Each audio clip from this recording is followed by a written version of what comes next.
going to meet the Assassin #1 in a Texas death match for the title. For this week's Take 5, I've asked Dory Funk Jr., who is most definitely a qualified expert on Texas, to tell us about the Texas death match. Well, Barbara, I consider myself an expert on Texas death matches because I've had a few myself. But my father, Dory Funk Sr., during his career wrestled over 200 Texas death matches, so I've probably seen more Texas death matches than any man in professional wrestling. Now, there are several things about a Texas death match. In a Texas death match, there always is a winner. Many times, as you know, wrestlers get together and they wrestle, and it's an indecisive thing. But in a Texas death match, there's always a winner, and for several reasons. First of all, in a Texas death match, there is no time limit. I've seen Texas death matches that lasted 5 minutes, and I've seen one between my father and Mike DiBiase that lasted for 3 hours and 40 minutes. In a Texas death match, there is no stopping the match because of blood. There is no disqualification in a Texas death match. Falls don't count. There can be 1 or 100 falls if necessary. And very, very important, in a Texas death match, there must and is always a winner. And in a Texas death match, the match continues until one man is unable to answer the bell. So as you can see, a Texas death match is a very, very dangerous kind of match, but it does settle an issue as to who is the better wrestler.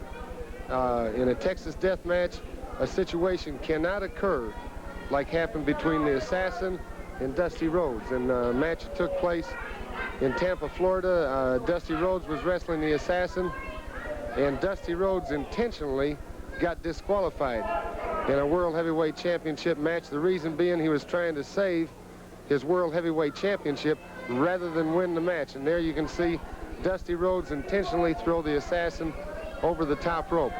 Well, in a Texas death match, that can't happen because, as you know, in a Texas death match, there is no disqualification. There's another situation that occurred between myself and Dusty Rhodes. I was wrestling Dusty Rhodes in a match, and in this particular match, I had Dusty in very, very bad trouble, and a Florida referee, Coach John Heath, took the side of Dusty Rhodes and chose to stop the match. The reason he stopped the match is because he felt that severe injury might occur to Dusty Rhodes. Well, in a Texas death match, if you remember the rules, there is no stopping the match because of blood. Texas death matches always produce winners.